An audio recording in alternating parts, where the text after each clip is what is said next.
What's up, everybody? I'm John Middlekauff. You know what I need you to do. Subscribe to our YouTube channel. We got content for days reacting to every NFL game all the time, every single day. Subscribe, like the videos. Let's go.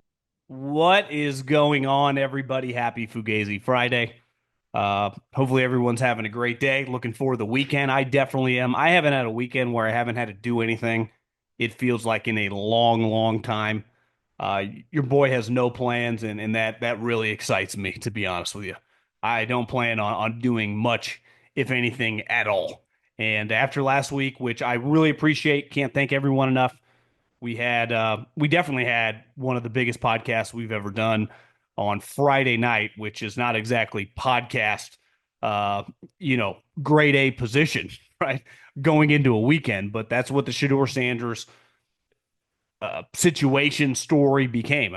It's one of the bigger draft day stories and draft weekend stories in my life doing this. And obviously, it was just fascinating to a lot of different people, obviously including myself. So we appreciate everyone that watched, that listened, and made draft weekend a big, big deal. But this weekend we get to chill a little bit. So today I'm going to just do a big, big mailbag. It's Fugazi Friday, so I actually think probably going to start the show with my Fugazi for the weekend. But I'm going to try to get through a bunch of mailbag questions. So this is going to be just strictly mailbag as we, kind of embark on the offseason. Most teams have the rookie minicamp next week. I think the Eagles actually have it this week, but I feel like the majority of the league has it the following week. And obviously, we got football, give or take 35, 40 more days of the offseason. I think I saw the Lions are going to cancel mandatory minicamp. Now, part of that is because I think it's like the Lions and the Raiders are in the Hall of Fame game. So obviously their training camps start earlier, which means give their guys a little more time off in the summer, which time off for players, it's not like you get to do nothing. You got to keep training. Coaches, you get to hang with the fam and drink some beers and kind of chill. But yeah, we'll dive right into the mailbag. But first, I got to tell you about my friends, my partners, and the official ticketing app of this podcast, Game Time. Told everyone, if you lived in Southern California and you were a Laker fan, you better get to the game. This could be the last game of the season. And it was. If you're a Warrior fan, listen, as much as I hate the Lakers, I got to be real about the Warriors. If they lose this game, game 6, game 7, who knows? So this could be the last game of the season, too, at Chase Center. I've actually never been. So if you live in Northern California and want to get to a Warriors game, we got baseball. My Capitals are in the second round in hockey. We got concert season kicking off. Comedy shows, you name it. We got you covered. Any event. What do you want to do? Search by venue, search by artist, search by the team, save a little money while you're at it. I've used all these ticketing apps, by far the best. So take the guesswork out of buying tickets with Game Time. Download the Game Time app, create an account, and use the code JOHN for $20 off your first purchase. Terms apply again. Create an account, redeem the code JOHN. $20 off. Download the Game Time app today. Last minute tickets, lowest price guaranteed.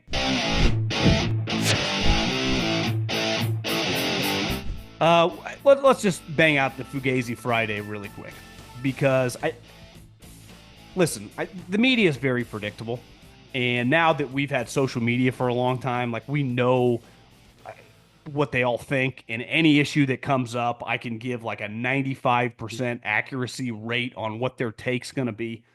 And when JJ Redick became the head coach, it was like, oh my God, the media are just going to give this guy a slobber job on a daily basis. He is going to be right up their alley because, they put an overemphasis when they feel that you're intellectually on their level. They ate out of Brandon Staley's hand until it was so clear he was so over his head, even they had to turn on him. But early on, he's calling them by their names in press conferences, and he feels like this academic up there, and they're like, he's talking about analytics. They're like, this is the next Vince Lombardi. No, this guy's a fucking clown. And he's going to get fired for Jim Harbaugh really quick. And that's what happened. Now, I'm not acting like JJ Redick is a clown like Brandon Staley. He obviously played in the NBA for a long time, was a solid role player, had an incredible college career, and is like a true basketball guy. Had been around professional basketball, unlike Brandon Staley, for a long, long time. And I got no issue in this sport, unlike football, you can go, if you're a former player, become a head coach. Like it's happened a lot. But the way in which he was covered, like he was a combination of John Wooden meets Phil Jackson over the last 6 months, I thought was pretty laughable. And it was clear like he knew the right buzzwords. Everyone acted like he was revolutionizing the game. And I looked today, the Lakers had won one more game than the T-Wolves. They won 50 games, Timberwolves won 49. And let's face it, I mean, what percentage of NBA teams are literally not trying to win? 30%? I mean, there's 30 teams in the league, at minimum 10 teams. And so if you got a couple teams in your own division, you play each team 4 times. I mean, that's 7-1. If you got 3 of them, that's 12 games. You could win 10, 11. I mean, some of these games are a joke. Plus the NBA regular season in general, like we have to acknowledge even teams that are trying to win wave the white flag on half the games when they give their teams rest management. But the reaction to JJ over the course of this season, I thought was like, give me a break. And of course, as it starts getting real in the playoffs, as he's getting absolutely worked by the Timberwolves. I mean, they got destroyed. This was 5 games. It did not feel very close at all. And that final score in game 5 looks close or looks relatively close. It was not. That's what you call an ass kicking. And this guy started melting down in the media like most inexperienced people do in situations of high pressure. And the media's like, I can't believe you can't handle it. You can't? Like, give me a break. Now, I never had an issue with them hiring him, but I did have an issue with the coverage. And listen, I feel very fortunate that, football pays the bills in my home. And like, I don't need like the Dallas Cowboys to be a 14-win team to do big numbers. Football is uniquely suited where they could have teams like the Chiefs and the Bills and the Packers, and 30 million people watch the games. In basketball, they are very, very dependent on the Lakers. When the Lakers are good, and especially combined with LeBron, their ratings are going to be enormous. This postseason had been going well. By far, the highest rated series was the Lakers. It's not even close, have the most fans in terms of historically, not just in this country, but in the world. And LeBron's one of the biggest athletes of all time. So it's a perfect combination. Like if I was Adam Silver, I would have made sure this thing went to 6 games. But hey, he's not David Stern, who's I would consider the best commissioner of all time. That's beside the point. The Fugazi of the coverage of JJ Redick, I thought most of this season was laughable. And the comeuppance that team got as he got absolutely worked. And listen, there are going to be people that defend him, but his interaction the other day in that playoff game, and I've seen some people say this, like, look at his history. This is a guy that melted down in the playoffs, that did not play that well in the even when he was at Duke in the NCAA tournament. I've heard multiple people bring this argument up, and I've never even thought about it like that. Obviously, he took those shots, and Jerry West absolutely took a dump on his head, which is like, JJ, like, let's not act like you would have fucking dominated in the 70s. Like, who are you guarding? Dr. J, give me a break. But this notion, the way he was treated, like he was Belichickian or Popovich or Phil Jackson, and then the first round, I mean, easily could have been swept. So the Fugazi of the JJ Redick coverage and the anointing him and putting him on a pedestal was just laughable. And the one thing about the media is they're not very loyal. I mean, they will turn on you in a New York minute. They do not care. And ultimately, they view him as now costing them because the ratings will go down. Luckily, Steph is still alive to keep somewhat of the interest. But Timberwolves OKC ain't exactly moving the needle, potentially. So I'm glad. Listen, I say this all the time. I've been doing this long enough that I don't get emotionally moved that much by football. Like, I obviously enjoy it and like talking about it, but my days of being a fan, I grew up loving the 49ers, but I don't feel for them nearly like I did when I was younger. It's just not nearly the same. The joy I get watching the Lakers lose still makes me feel like a little kid.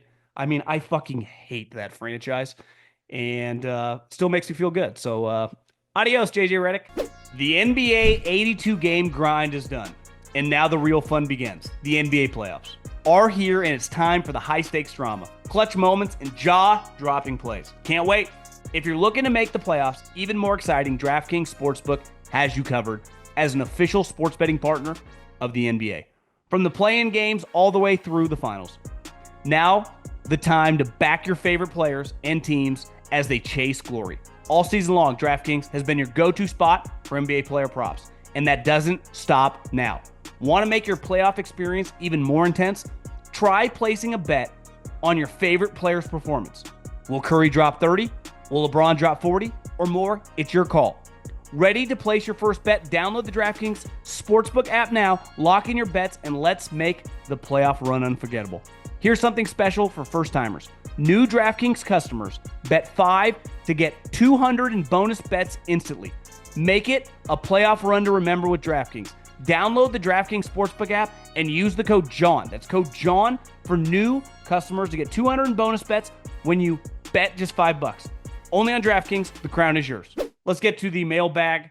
At John Middlekauff is the Instagram. Fire in those DMs, and we will start with Steven. Can you explain why Shane and Daboll would pick up Thibodeaux's fifth-year option? They drafted Abdul Carter and have Burns on the roster. You know, I always thought Kayvon was a little overrated. I thought taking him in the top 10 was pretty bold, but I think typically you see coaches and GMs struggle with admitting they're wrong in these situations when it's close. Sometimes it's undeniable, and you're not going to pick up the fifth-year option. He's a guy, to me, that's much closer to the fence. And if those guys had been fired and me and you are taking over as GM and head coach, it doesn't get picked up, right? Because like you said, it doesn't really make sense, especially at the price point, harder to trade and get rid of. So, yeah, I think it's more, which in fairness, they're not alone. A lot of guys that get picked up probably shouldn't, but it's like we drafted them. So I think it's just that simple. Listen every day. Question, why do you and Colin have excuses for Herbert? Colin picks the Chargers year after year. I live in LA, and they're non-existent here. A lot of Niners and Raiders fans. Phillip Rivers took the Chargers to the playoffs year after year with cheap coaches and bad offensive lines. I mean, like I said, I think he's good. I would take him on my team. Can you deny that he had a god-awful playoff game? No, you can't. What do you want to do? Cut him? Do you want to trade him straight up for Tua? What would you want to trade him to the 49ers for Purdy? I don't see what. Yeah, he had an awful playoff game. Peyton Manning had several of those. I would, if you want to sell stock on the franchise, I would buy as much as you were willing to sell, right? And no, I've never said that there's some major factor in Southern California. Honestly, it really bothers me that they left San Diego. But I get it. You get a free stadium. You get the cool practice facility. I wish they were still in San Diego. Like, I get, like, the Raiders probably make way more sense in Vegas than Oakland, right? Because the Niners suck all the energy up. But does LA need two NFL teams? No, it doesn't. Do I wish the Chargers were still in San Diego? I do. But they're not, and they're never going back, and now they got Jim Harbaugh and Justin Herbert, and I think they're going to be really good. So I don't know what else you want me to say. Question. I've looked up to NFL players my entire life. I've grown up idolizing them and look at them like superheroes. But now I'm 22 and a senior in college. A lot of players are my age, if not younger. It's such an odd feeling to have to adjust the way you look at these guys. It feels weird not being able to look up to these guys because a lot of them are the same age as me. I grew up playing against Drake May, Malik Mustafa, and Will Shipley in Charlotte, and now they have full-blown NFL players. Hell, Shipley just won the freaking Super Bowl. Did you ever experience a similar feeling in your early 20s at people your age excelling in other professions? I just think it's a natural occurrence as you get older that when you're a kid and you love sports, you're just going to look up to, like, I'll just use my years and my age range, like Steve Young, Jerry Rice, Barry Bonds. And then you get older and you mature and you're like, wait, Barry Bonds was awful, treated people very terribly. He's a bad guy. Maybe I shouldn't look up to that guy. Right. And then as you get even older through your 30s, you don't you realize I don't need these guys to be like my mentors. Right. I can respect the hell out of certain individuals, the way they work, the way they conduct themselves. And I just think you change as you mature. So you just look at it differently. You just go, I really like the way, this is, kind of unique to me because I know someone like a couple years ago that was working with the Ravens. And I remember hearing stories about Lamar. And it's like, God, I like that guy. And you just find yourself rooting for him because you just like the person. Right. And I would say the same about my buddies with the Chiefs that have been talking about Patrick Mahomes for 7 years.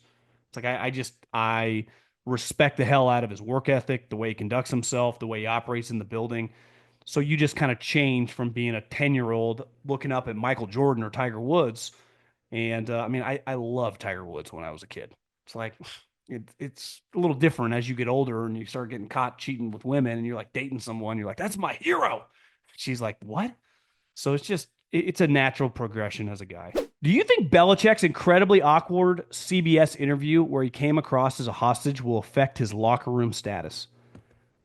I do think it'll have more of an impact in college than it would in the NFL. I saw Julian Edelman and Gronk talking about it. Belichick could do stupid shit in the pros, and it's like ultimately he's helping us succeed and make us money on and off the field, and we're winning. Who cares? Like it's ultimately a business. Uh, the older you get, you'll be in business with people that you don't always agree with or always would associate outside the walls or your Zoom, right? But like it's business. You have bottom line. You're trying to produce whatever that industry is. In college, and I said this yesterday, it's a little different. The perception, like there's a reason Nick Saban and Kirby Smart and Bill Self, these guys conduct themselves. Doesn't mean you can't have bad moments. But when you're 73 and you're banging this 25-year-old and she's acting weird, and I saw today, like every story now in connection with them is going to go viral. And I don't know if it's Steve's wife or one of his other son's wives is commenting. Clearly, they hate her. And listen, th- I I would put number one in terms of acrimonious relationships for non like you know significant others. I'm saying the ones you have in your life with not your wife or your girlfriend or whatever would be the worst is always if someone fucks you in business, right? If you get fired, you get screwed, someone screws you out of money, like that, you never forget that. I'll just use my personal list. That's number one. You can never underestimate the interactions as families grow and you have multiple sons and daughters and they marry and all these interconnected people. And then you get a situation like this where the patriarch of the family is dating this chick that's 25 that the country hates. If everyone kind of hates her, decent chance that the people closest to him, his kids and definitely their significant others, are not going to like him or her. I mean, the story yesterday about her having $8 million in real estate, which again, I would guess Bill has hundreds of millions of dollars in the bank. I mean, he's been making 20 plus $1 million in the NFL potentially for like a decade. And there are stories about Ernie Adams making him a ton of money in the stock markets after several crashes. Like Bill is really, really rich. And so $8 million of some real estate purchases is not that much in a vacuum, given his wealth. But if I'm his son, and even if it's not about like Steve Belichick makes over $1 million in North Carolina, he was making $1 million last year in Seattle. Like Steve is rich on his own now. But if I go, hey, dad, you've worked your whole life to make all this money, to become this legend, and just because she's doing who knows what to you in the bedroom, and I would imagine it is blowing his mind. I mean, blowing his mind, whatever she's doing. Because it can't just be that she's got like, a skinny waist and, a nice jawline and, she looks good in a bikini. It's got to be, whatever's happening in that room with the door shut. And who knows, maybe Bill leaves it open. It's got to be woo-hoo-wee. But like, you can't just be giving her all this money, right? It's not even about me getting this money one day, but like for your own sake. Like, this is insane. This is crazy. We have a history in this society of people doing this, and it clearly is a mistake. So just because she's given you, some of those call her daddy, what's, let's calm down, Bill. Let's calm down. But who can tell him that? I don't think Lombardi can. There's definitely no one on his coaching staff can. It only be his kids. And it's got to be a tough situation for his kids because, Steve works for him. And here's the other thing. We've all been around people, even if they're our own age, if they're older than us, father, grandparents, mutual, acquaintances. If I'm dating this person and she's a big part of my life, sometimes it's very difficult for that individual to listen to anything on the outside. She can do no wrong. I'm from Wisconsin, work with high school pole vaulters. Tough little word to say. The state just allowed high schoolers to accept NIL. Sounds like a lot of states have already moved in this direction. In your opinion, is NIL going to step too far to potentially allow 15-year-olds to start signing their likeness away? Or is it positive to get involved in business side in sports younger? I I don't know about like the Olympic sport, you know, who's giving them money? Is it because they have a big social media following? Because if I am just a very talented 16-year-old, I can start a business. I can make money. So what's wrong with those people making money? Right. I think we get so consumed as like, this is bad for their mental health. Like, yeah, maybe. But I've known a lot of people that were, very successful entrepreneurs that are 60 years old that said they started starting businesses when they were like 14. No one had an issue with that. So if someone's willing to give you money, what are they supposed to say? No. I think it's just you could argue both sides. I think you can't put the toothpaste back in the tube at this point. What's a pole vaulter even worth? And you could argue like, the top college basketball players or football players have always kind of been taken care of. Now it's at a different level, but how many of those individuals actually exist? I mean, it's a pretty small percentage that are going to be like LeBron James driving a Hummer to high school. Like that's not really going to exist most places, I don't think. But maybe I'm out of the touch and out of the loop. I don't know. I'm not bothered by it. Interested in investing in Bitcoin, but not sure how to get started? With the Gemini credit card, you can dip your toes into Bitcoin without even trying. Just spend like you normally do groceries, gas, or even a night out, and instantly earn up to 4% back in Bitcoin or one of over 50 other cryptos straight to your account with no annual fee. The Gemini credit card is a no brainer. And right now, you can grab a $200 Bitcoin intro bonus. Go to Gemini.com/card to learn more and start earning today. Terms apply. Again, go to Gemini.com/card and start building your Bitcoin stash today. Terms apply. The Gemini credit card is issued by WebBank. In order to qualify for the intro $200 crypto bonus, your application must be approved by June 30th, 2025, and spend $3,000 in your first 90 days. Terms apply. Some exclusions apply to instant rewards, in which rewards are deposited when the transaction posts. This content is not investment advice, and trading crypto involves risk. For more details on rates, fees, and other Gemini credit card terms, see rates and fees. Huge fan of the pod and your takes. My question is about the Niners and their lack of investment and concern around the O-line.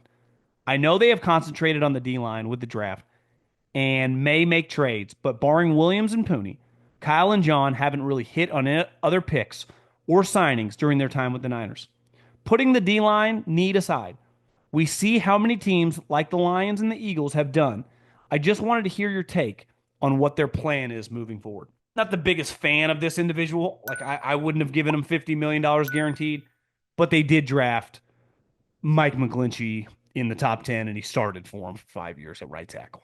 So was it the right pick? Would you rather have Colton Miller? I mean, but he's a starter, not just for them on teams that went to the Super Bowl, but then he starts for the Broncos now, the last couple of years, a playoff team. So like they hit on that guy. But after doing that, maybe they thought, I mean, they didn't extend him, that they're like, they've got out of that business. Listen, I think their approach for defensive line is commendable. They invest in it constantly. I mean, they have invested so many high picks over the years. Some whiffed, some hit. They double down again this year. They have no issue with taking, they'd take 10 defensive linemen. But for whatever reason, Kyle does not believe that much in the offensive line. He just doesn't. So unless you're Trent Williams, maybe it was the McGlinchey thing rattled him, but he believes plug and play random guards and centers and even Colton McKivitz. And that ain't going to change. Like, I don't know what to say. Like, I don't agree with it. You don't agree with it. Howie and Andy Reid wouldn't agree with it, but that's what he does. So it's like, he's not going to change. Question for the pod. Do you think the Saints should just cut ties with Derek? Didn't they change his contract? I saw a rap sheet maybe it was during the draft, maybe it was Schefter. I think both those guys have talked about it. That however they mess with his contract, like it's his $40 million this year is fully guaranteed. So they could cut him, but they still have to pay him $40 million. And I think his dead cap would like accelerate to 60. So listen, the shoulder situation, he's given a sermon in Vegas acting like he's some victim. It's like, bro, relax. It's not that big a deal. Is your shoulder okay or not? He clearly is mad at them. Kellen Moore clearly isn't that big of a fan of his. They draft a quarterback really high in the second, which it feels like they're going to be comfortable playing. Uh, I guess you could. I would be a little stunned if he's not there in the next couple weeks. Now, this, I don't care who you are. This hurts your heart. His wife had, a tragic situation the other day where she had I don't know how many weeks she was pregnant, but he had to rush her to the hospital and they had a miscarriage. As part of the reason he hadn't been there.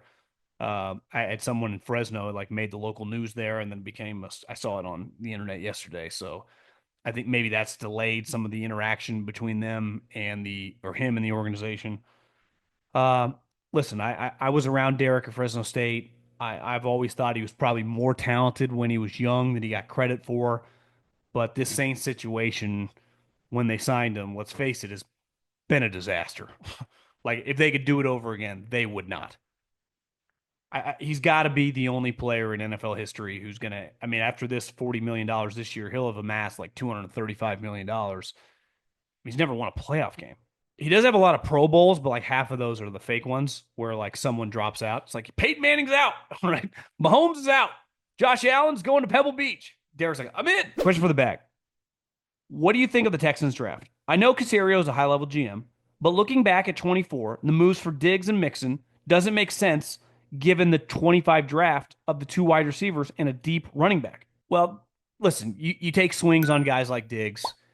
I have no problem with making moves like that, like philosophically.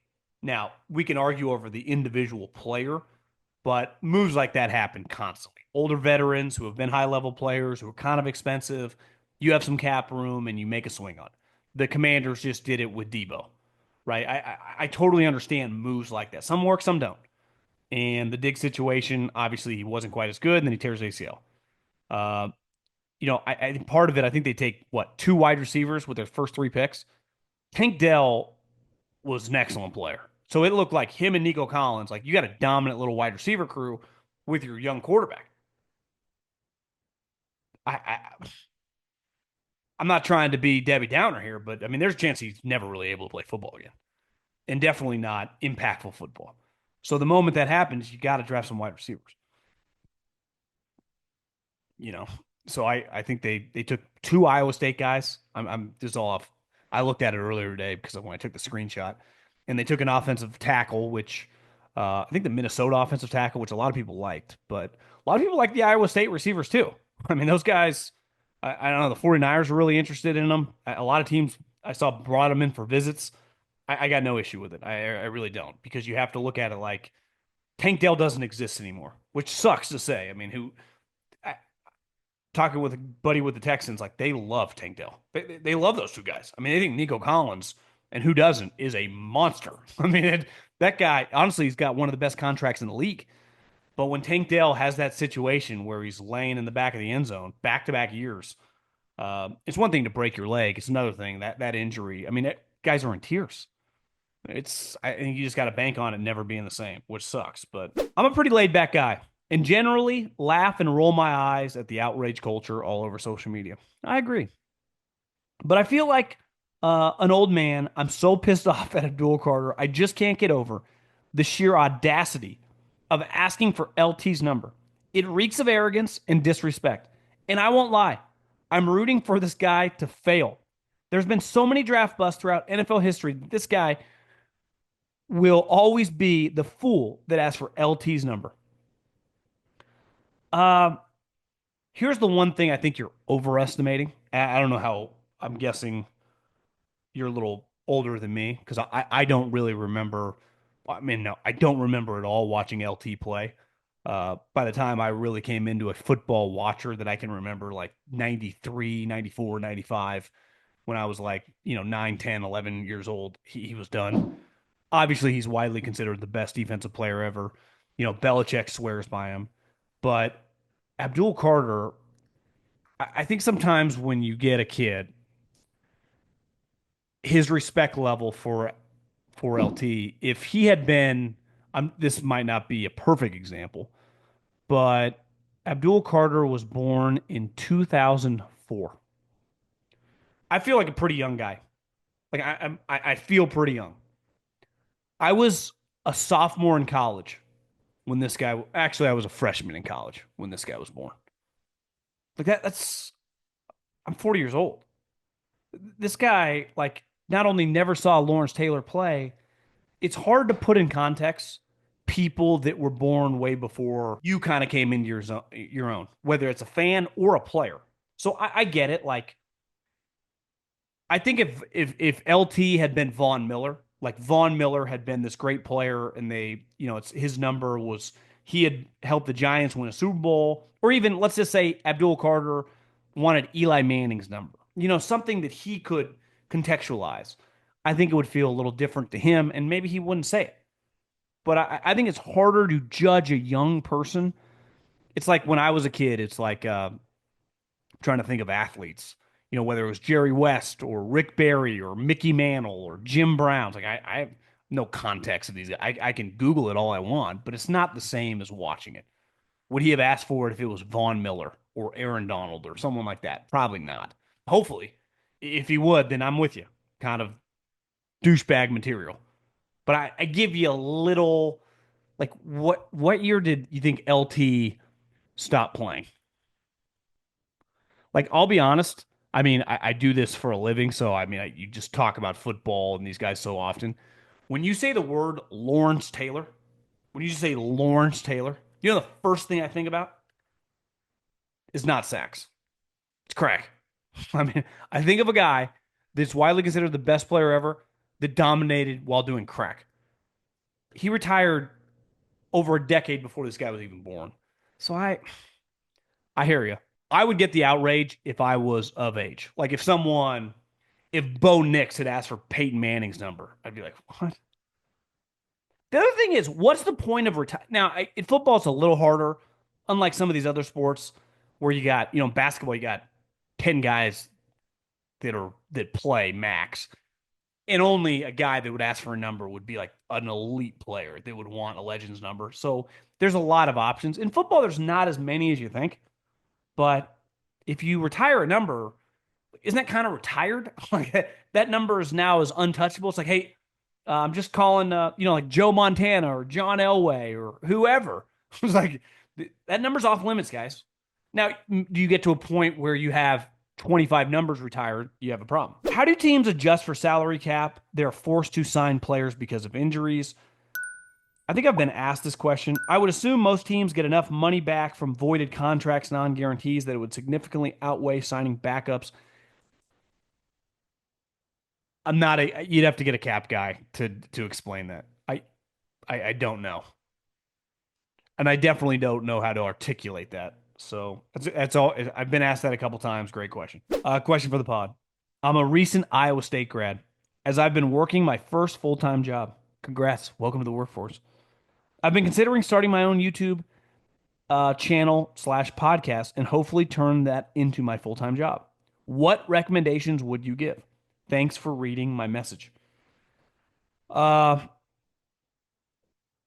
it's a good question. I would say I'm going to assume you're working kind of a 9 to 5, because if you're working a job, let's say like my first job was in football. I mean, I was gone. I wouldn't have had any time to do a side job. So if you have time to do a side job, the one thing I would say is all the energy you have, you put into it and just be consistent with it. It's going to take a while. It's not going to be easy. It's safe to say the market is oversaturated with a bunch of people trying to do that. So it's easy to get down. But I think the only way to make any progress in any side hustle is you got to be consistent with it. Whether it's like a business selling shoes, whether it's a side internet business, whether you're trying to start a YouTube channel, you can't just do it like once a week or 3 times a month. Like you got to have consistency to it. It's the only chance, and you're not guaranteed to have success, but that's the only chance you have to have success. I would say in anything, consistently showing up. It's cliche and people laugh at it. It's like, you kind of end up out like if you just show up, like you'll take out the percentages change. Some people say 50% of the competition, some say 70% of the competition, but just by showing up every single day, consistently on time to whatever you're doing, you will just bypass people. That doesn't even count being good or bad at whatever you're doing. Question for the mailbag. Do you think Mel Kiper's credibility will ever return? Will he ever be able to live down the way he acted during the draft about Sanders? I mentioned this the other day and I was thinking like, I don't know if I quite articulated it that well. Probably sounded kind of like a douche talking about it. That like, in any of these people's jobs, like the one I have, obviously guys like Colin, Stephen A, whatever, their job is not to be right or wrong. They're in the entertainment business. Like that's what they're in.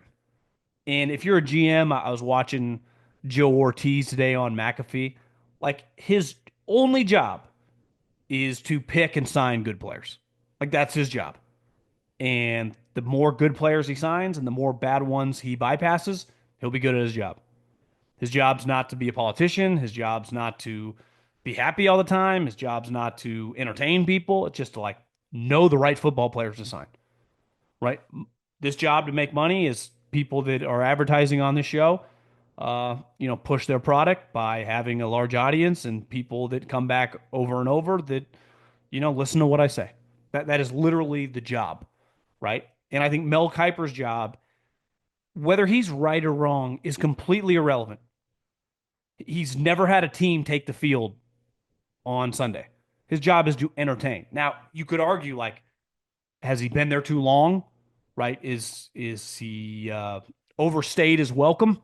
Like, does he still have the same juice? And you'd say probably not, right? But I'd say when you think NFL draft, he is clearly not just a pioneer, but he's one of the more legendary figures, non-drafting, like part of the production of football in the history of sports, right? There is no more person in America that is more synonymous with an event than like the NFL draft on ESPN. You think Mel Kiper. You don't think the GMs, the coaches, even the player. You think Mel Kiper first. And I disagreed. I was freaking out. But his job is not to be right or wrong. It's really not. His job is just kind of to entertain. Now, I think he'd tell you, like, I do think he believes it. I don't necessarily know about the Shador. That felt a little weird. But, I mean, he's had these takes before. He compared Jamarcus Russell to John Elway. He loved Jimmy Clausen. And listen, we're all going to like players, but specifically, we remember the quarterbacks. Like, you don't remember where he screwed up at DB. No one cares. You don't remember the guard that he has a first rounder that was out of the league in 2 years. No one cares. Think about the players that we hold these guys on TV accountable for in football. It's the quarterbacks. Like you love John Gruden, loved Johnny Manziel, right? No one can talk about the receivers or the linemen that he liked or didn't like. So I think we overvalue like credibility. Like he's not in the credibility business. As crazy as that sounds, because he ranks draft players. He's an entertainer. I mean, that's honestly what he is. He can rank and talk about draft picks all he wants. Like he's there to entertain. It seems to me that very rarely trade with the intention of getting high picks in better drafts. Why don't we see this more? For instance, team trading 25 first round picks for multiple 26 picks, which is supposed to be a better draft. Not saying it never happens. I'm just surprised I don't hear about it more. P.S. Your previous episode, you've gotten into some Bravo shows, but you've never mentioned Vanderpump Rules. You, and possibly Maria, are missing out if you've never seen it. Oh, she's seen it. I've watched it. We went to last summer when we were in Tahoe. She really, really wanted to go to Wolf, which is Lisa's restaurant in South Lake Tahoe in the casino. And obviously, Lisa's a restaurateur, which I think Vanderpump is the restaurant which all these people worked at, which the restaurant was really good. I'll say that. The drinks were a little foofy, but the food was elite. It was really. If you're ever in South Lake Tahoe, I don't know, the Harris, the Harveys. What I remember we were leaving and you don't have I think you have to, we had to valet our car. And I remember the guy came back to me and was like, I can't find your keys. I'm like, well, you got my keys. I mean, I don't have them. You guys valeted my car. And then it turned out like, I don't even think they ever moved my car. It just sat there and the keys were in it. But yeah, Lisa restaurant was good. Your question, well, it takes two to tango. I think teams definitely later in the draft will never have a problem making that move.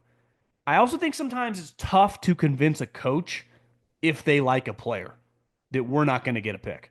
We talked about this yesterday. Coaches are looking at the depth chart. So it's like, as a GM, as an owner, as a scouting staff, you're like, hell yeah, we got 2 first-round picks next year. Sweet. And the coach goes, well, what about those 4 guys that we could have drafted right there at pick 24? Sweet running back, a sweet defensive tackle, a sweet corner. So, part of it is like you need someone willing to do that, which half the people, if you're saying that out loud, well, they're thinking it too. So you need someone desperate. And then you also need the coach to agree. Which, look at the two teams that did it. The Browns, I mean, the reason that they feel comfortable doing that is the Deshaun Watson situation. They're a disaster. And two, the Rams, I mean, have a coach on scholarship for as long as he wants to coach there. Hey, John, it's been a pretty quiet around the Bengals since they re-signed the receivers. And no one's really asking about Joe Burrow. What are the expectations for him and this team this year? The division looks weaker. If Burrow stays healthy, it's hard to see them missing the playoffs. Worst case, they're second in the North. Only real concern seems to be the defense, especially with Hendrickson still not locked up long term. I think the expectation is for him to be MVP caliber and the team offense to be elite and the defense to not be as bad. Right? You draft the A&M pass rusher who's a freak athletically, who I think people would say leaves a little something to be desired on the field. Al Golden, I saw some clips, who's the new DC. He's the Notre Dame. He's big time defensive coordinator. But Louis Maruno was good. I know he had a bad on defense. Like, you need the players. So I think figuring out the Hendrickson thing is kind of important. Like, is he just not going to show up? It's already got kind of contentious, right? Brown's daughter came out and said like he should just. This is not verbatim, but basically like shut up and just come show up and play. I don't know. It just, whatever her comments were, he clearly was pissed because then he went on McAfee. So that to me is interesting to watch. Offensively, they should be unreal. 49ers fan. I constantly hear you talk about how much money Brock Purdy deserves. Isn't there a better uh isn't blank better than accomplished? Isn't he better and more accomplished than Dak Prescott? What justifies Dak being the highest paid quarterback, but Purdy has to take a pay cut? No one deserves anything, especially in business. You get what you negotiate. I don't think Brock Purdy deserves anything. I don't care one way or the other. He get $100 million. He get $1 billion. Deserves. I don't give a shit about deserves. I've never ever said that word. So you're misquoting me there because I don't use deserves. Now, based on his play and based on what I would feel comfortable paying him, given how good I think he is, I think Dak Prescott is grossly overpaid. And I think they're in business with him at a number that limits their team because he's not good enough. I think that's bad business. And I look at these situations from a business standpoint. I appreciate the hell out of Dak Prescott, the way he conducts himself, the way he operates in life. I'd say the same thing about Brock Purdy. I admire and respect like those guys' stories and what they had to overcome being late round picks. Everyone thinks they suck, and they both guys have won a lot of games. Purdy's won some big ones. Dak really hasn't in the playoffs, but he's had an incredible career. But I think the Cowboys have handled it poorly financially on their side. And I look at things through like, how's this team going to win? And I think paying him what you paid Dak Prescott like is a losing contract for the 49ers. But if he can get it, like, did he deserve it? I don't know, but he negotiated it. So kudos to his agent. Now, if I want to be if I'm a 49er fan and want them to continue winning, like, can we find some middle ground? Because, like, we ain't going to win if we got to pay you $250 million guaranteed. And it's not, I mean, based on his play, in what world should he be paid? Like, Dak's paid like Joe Burrow and Josh Allen. That's stupid. I mean, that's bad business. That's the way I discuss it. Not deserves. Dak Deserve? What does anyone deserve? You get what you can get. And his agent got a lot. Considering how offense is choreographed and defense is reactionary, do you think Ben Johnson went heavy on drafting offense this year, knowing the Super Bowl isn't in the cards, so they can develop some chemistry for next year and draft heavily on defense with Dennis Allen? I would say that's a good question. I think it kind of tells you that they're not that high on Cole Kmet. Ben Johnson isn't. And Loveland, I think he even mentioned this. He saw Laporta. Um, I think they invested so much in the offensive line, they didn't need to do that. I think they go, our defense is already good. So Dennis Allen's one of the best coaches. We already have a good defense. Now, could they have taken, who was there to really take at 10 that they bypassed on defense would be my question. Because let's go to the 2025 draft. So they draft Loveland. Michael Williams goes at 11. I don't think anyone would have complained if they took him. Kenneth Grant, the Michigan defensive tackle, went at 13. Could have taken him. I think you could have taken those two guys there. But I think they go, we're already good on defense. I probably would have been more inclined to take a defensive lineman there. One of those two guys over the tight end. But I think what you're, because we got Rome, we got DJ Moore, we got Caleb, we already got Cole Kmet. But I'm telling you, if Cole Kmet's traded, I wouldn't be surprised. This is another question about Kyle Shanahan not liking the offensive line. They seem to not be addressing it. They are literally a Williams Trent injury away from 32nd best offensive line in the league. No way Kyle assumes he can zone block with me and you at guard. He does. He believes. And listen, I'm not disagreeing that it is much easier to find a guard and center than a lot of other positions. Like you should be able to find functional guards and centers in the zone blocking scheme, which is much more positional, right? If I'm a good athlete, it's me getting on your edges and just staying in front of you. I don't need to shove you back like I'm Orlando Pace or Jim Otto. I don't even know if Jim Otto was a power player, but I'm trying to think of centers. Kelsey was kind of unique. He got stronger as he got older, but he was so quick. Uh, that I just need athletic bodies. But the amount of good interior pass rushers and just interior good players that have come into the league over the last 7, 8 years dwarfs what Kyle started off in the NFL. There used to be, when I got in the NFL, like 15 years ago, there weren't, I was doing the math today. I'm like, God, that's a long time ago now. There weren't that many great defensive tackle pass rushers. And then over the course of the 2010s, the Aaron Donalds, the Fletcher Cox, J.J. Watts, all these versatile players that can rush over guards and centers came in waves. Look at this year. Multiple defensive tackles. Look at the last couple years. Defensive tackles. They can pass rush. So I think that I don't care how good your running game is, you're just going to be in 2nd and 9 and 3rd and 10 sometimes. And when you're in 3rd and 10, we know what you're doing in a tie game in the fourth quarter against the Rams. Like, can you block Braden Fisk? Because last year he was giving a lot of people trouble. So it's like, I don't know. The irony is they just admitted it. Like, the reason we love Michael Williams, because he can rush over guards. It's like, well, yeah, you can take advantage of matchups. I don't know, man. I beating a dead horse here. What are your thoughts on the Steelers? I was hoping for Shador and became increasingly frustrated as they kept passing on him in the first, third, and fourth rounds. Does this mean they're signing Aaron Rodgers? Or does Tomlin really not understand the importance of having a quarterback not named Mason Rudolph? Yeah, I think Rodgers a lock. I was actually sad. This is what I think about in the shower, but I think it's a foregone conclusion at this point. And I think the question is, what's the best case? Because I'm just going to assume Rodgers is their quarterback. What's the best case scenario for the Steelers? Like, could they win 12 games? The running back they drafted from Iowa, that guy's a stud. I think that guy's going to be good. You draft a plug and play defensive tackle early in the draft. Their defense, especially against the run, as the season went on, was just like, bleh. So I actually kind of like their draft, but you're getting a 41-year-old Aaron Rodgers. They tried to trade George Pickens. Clearly, they were making calls. No one would bite. It seems like a few NFL teams are in salary cap crisis every year with the amount of players with the amount they have to pay players on their team.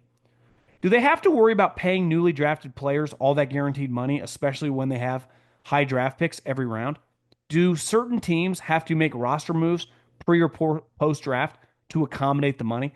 Well, to start the season, you got to be cap compliant, right? Which is usually the first day of the league year. So that's the start of free agency, March 14th this year. And you have to have an idea of your cap compliance, how much you're going to need to sign those guys. Well, none of the rookies, at least that I've seen, have signed yet. So you could still cut a guy to make room if you don't have the space now. But the only way to officially sign that guy, if you have zero cap space, is you got to make some room, especially if you have a high pick like the Saints. Big Bills fan. I felt like our secondary has been lacking in recent years. While we've had great players in the past, like Tre'Davious White and Gilmore, I feel like we've lost that edge in that department. After this year's draft, I'm feeling pretty confident in the players we have in our DB room. Started rattling off the players. We drafted Harrison in the first round. Do you think Harrison, along with the other draft picks we selected this year, gives us a final bit of depth to lead us to a Super Bowl? My issue with the team last year when they upset Baltimore, when it felt like Baltimore was just like the better team, it's like they're just not big enough on defense. So, Milano gets hurt. Uh, you have some good pass rushers. Think about the teams you need to beat, right? The Ravens and the Chiefs. This isn't exactly the 99 Rams. Like you're getting into a physical street fight. And for a team in Buffalo that has actually become a lot more physical on offense, it feels like defensively, and I got no issue with drafting the corner in the first round, but who seems like, I mean, that the clip that went viral of him congratulating every guy in the green room was pretty cool. Seems like a great kid. Um, I just think sometimes they lack a physicality. And Brandon Beane, their GM, whenever I see him being interviewed, seems like an impressive guy. Sean McDermott is a defensive guy, but I don't know, something about physically their bodies. They feel a little smaller sometimes in the big games. But they got Josh and he can make up for it. I'm wondering what it's like for someone to watch a football game casually. Being that you talk about football for a living, do you find it harder to relax and casually watch a game without thinking of talking points you want to bring up on the next podcast? How easy is it to turn your brain off and chill while watching a game? Go Pack Go. Well, I mean, I don't really. I mean, when I watch NFL, I mean, I always have a notepad out and taking notes and thinking about shows and takes. I mean, so it's like college football a little bit less, but I do think as that sport grows in popularity and we talk about it more, I'm going to add that. I think where I can turn my brain off and not care is less like I enjoy thinking about that with football. Like it's my market. It's the NBA and baseball and some of these other sports. If they're just on TV, I do not care. Well, unless I'm rooting against the Lakers, but football, no, I can't casually watch. But I don't mind. I mean, what else am I going to be doing? Again, it's also it's a football game, so it's not that crazy. It's not, you know. I think this is a throwaway. Okay, I wanted to send this mailbag as a Colts fan regarding Chris Ballard. I think this is a throwaway year for the Colts. Richardson is likely a bust. He was perhaps the biggest risk at quarterback ever drafted in the top five. Trey Lance be up there too. I think the owner looked around and saw GM head coaches having multiple years left on their contracts and no obvious player to pivot at quarterback and decided the easiest, cheapest thing to do is to give this trio another year. Based on how I expect this team to do, I hope the end is near for Ballard. However, why do so many seem to give him a pass and portray him as one of the better GMs? Is he just a likable person? It's really historic for someone with his resume to be given a ninth year as GM. Their roster isn't nearly as good as people make it out to be. This isn't some of the recent 49er teams where you can say if they just had a quarterback like Luck, they would have won the Super Bowl. The Colts roster has some good players, but not great, particularly at important positions. To me, it's beyond insane that Ballard is still the GM. How do you think This season will go for the Colts and think of my opinion on Ballard is too harsh. I don't know him personally. Everyone I know that knows him likes him. Obviously, Colin's been buddies with him forever. Some of my buddies with the Chiefs that worked with him love the guy. Seems like a good guy whenever he talks. Just seems like just your classic football, relatable guy you'd be friends with. So I think there's some of that. He seems very genuine. And maybe I could be wrong. Again, this is a very outsider's point of view. Uh, let's face it, the Colts situation with the owner is a little weird. I mean, the guy's off his rocker feels like not even harsh enough. And the family's dynamics now, proud franchise because of Peyton Manning only.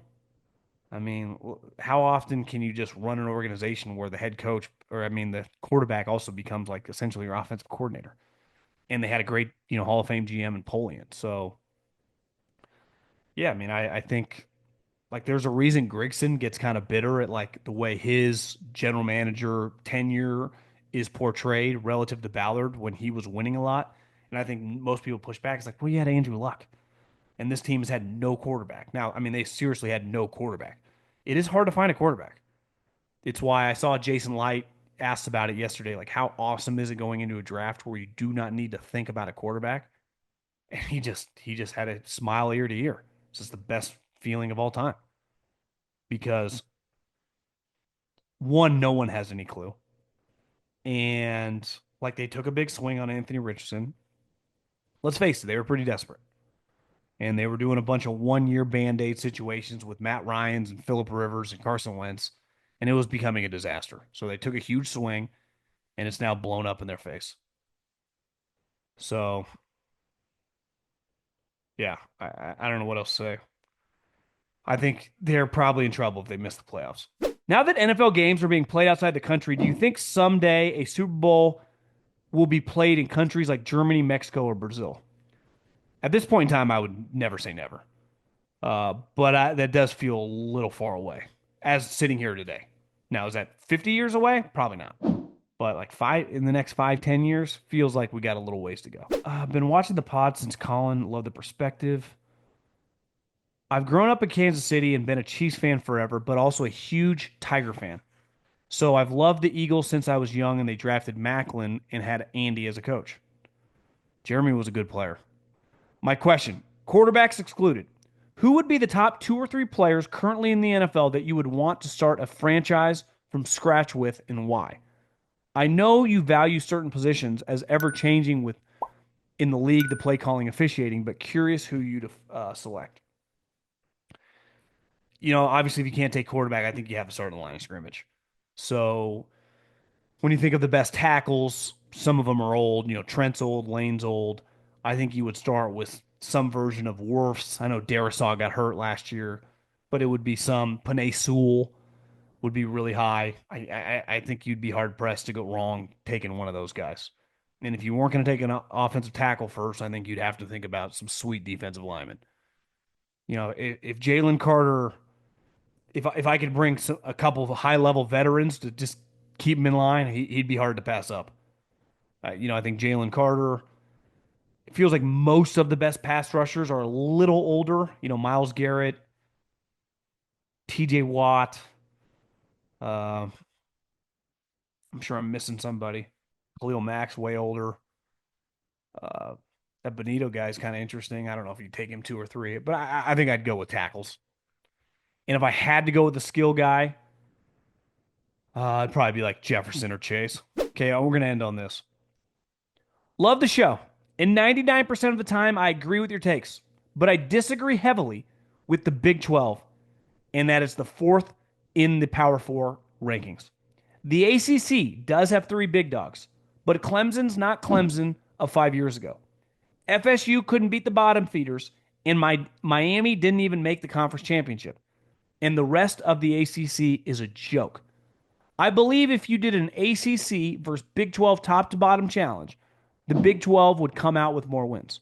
Sincerely, a K State fan whose team has good players in every draft. K State's a really good program.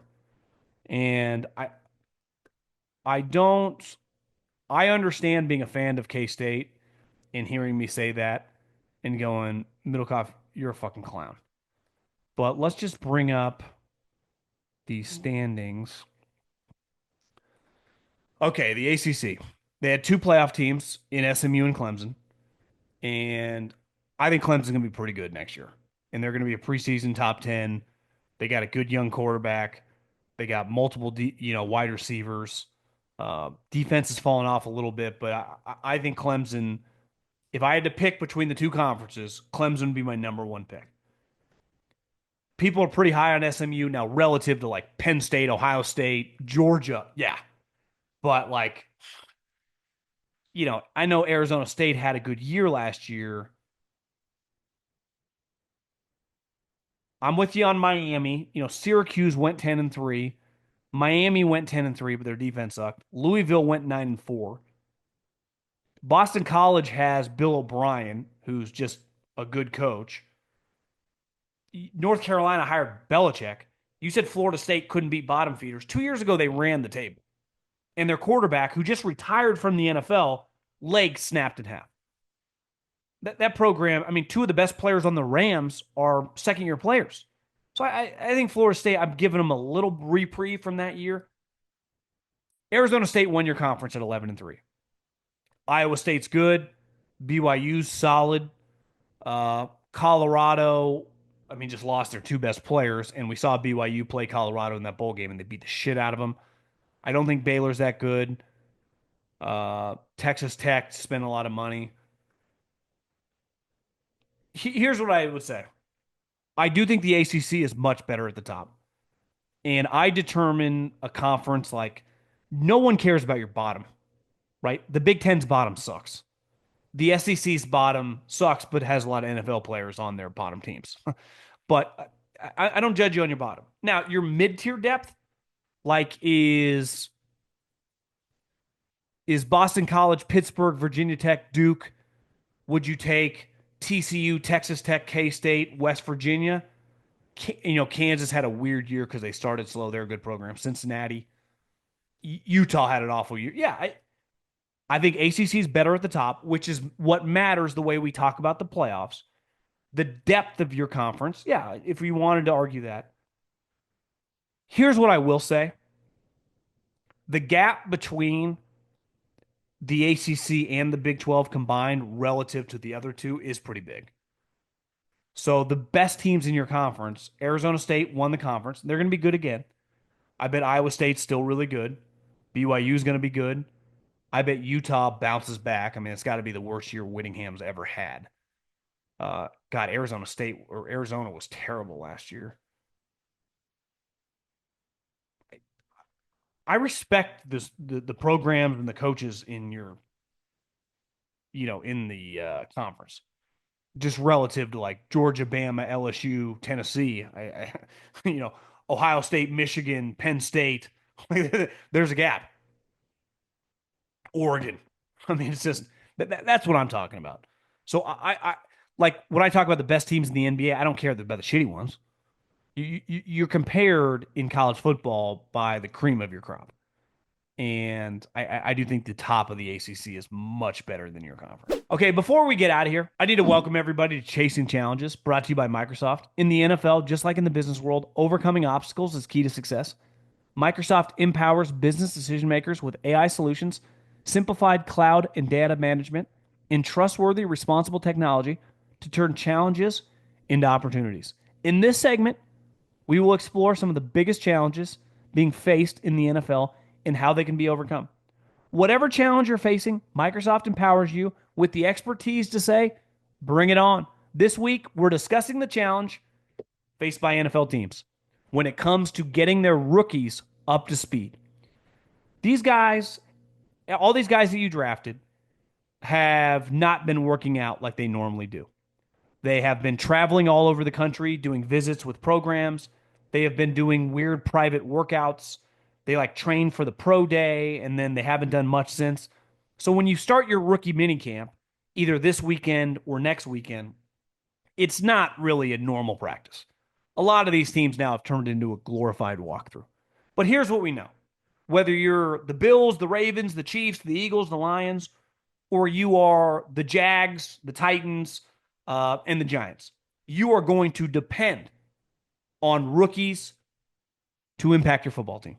Some are going to start, and definitely a lot are going to play.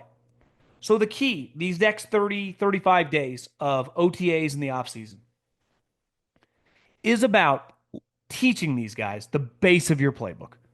So when they come back for training camp, they understand what's going on. It's less about how they look on the practice field right now and more about mentally getting them up to speed. Because once training camp comes, it is full speed ahead. And within a couple days, pads are on, and you got older players trying to make sure that these guys, do not take their spot. It's a very competitive environment, very dog eat dog. And a lot's going on, a lot you can be overwhelmed. Right now is a very chill time in the NFL. It is a great time when everyone's kind of relaxed, when you can have a lot of one-on-one time with young players. So your position coaches, if I was a GM or I was a head coach, my position coach, we need to spend extra time, especially with our high, first 3-4 round guys, to make sure mentally by the time they go to summer break that they at least have a solid base of our offense or defense. And then we can build off that when we come back to training camp. It's less about making the mistakes, where to line up and everything on the field right now. I need you mentally to have just a base understanding of our scheme, because I'm going to depend on this player. And the only way to depend on a player once the actual games come is they got to know what's going on, because the more you know what's going on, the easier it is to play free and fast. So while OTAs has become more chill than ever, it is extremely important when it comes to the classroom and teaching these young players, because a lot of them are coming from schemes that don't translate at all. We see it with the quarterback. When John Gruden looks at Jackson Dart and says, "Give me your cadence," and he does a clap, and Gruden laughs at him. But that's all these guys. So if you're in that offense, your play call might be 2 words, blue 7, and that tells everyone what to do. Where we saw last year in that offseason Hard Knocks when Brian Daboll was given the quarterbacks play calls. We have seen for years these NFL quarterbacks give out the verbiage. It's like, gee, there's a lot going on. So you got to try to get these guys up to speed as quickly as possible. That's it for this week's Chasing Challenges. Remember, Microsoft's AI solutions empower you to take bold steps and make informed decisions, sparking new ideas to help drive your business forward. With Microsoft as your trusted partner, you can navigate your journey with confidence, finding innovative solutions and reaching new possibilities. Visit Microsoft.com/challengers to learn more.